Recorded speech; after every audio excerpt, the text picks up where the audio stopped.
खांडबारा येथील अंगणवाडी क्रमांक 2, 3, 4 मध्ये 2 महिन्यांपासून वीज पुरवठा खंडित. मौखिक व लेखी अर्ज दिला असला तरी प्रश्न प्रलंबित.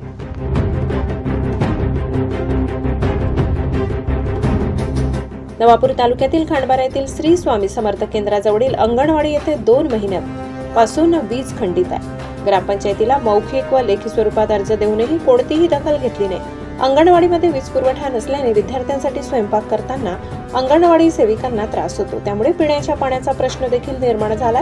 विद्यार्थ्यांना शिक्षण घेण्यासाठी होणारा मनस्ताप सहन करावा लागत आहे. अंगणवाडी परिसरातील घाणीचे व घाण पाण्याचे साम्राज्य असल्याने होणारी डास दुर्गंधीमुळे विद्यार्थ्यांच्या आरोग्याशी खेळतात की काय असा प्रश्न पालकांना पडत आहे. ग्रामपंचायतीने या प्रश्नाकडे लक्ष देणे गरजेचे आहे. ग्रामपंचायतीने या प्रश्नांकडे लक्ष देऊन हा प्रश्न सोडविला पाहिजे अशी अपेक्षा व्यक्त केली जात आहे. पुरुषोत्तम हिरराव, नजरबाज न्यूज, खांडबारा.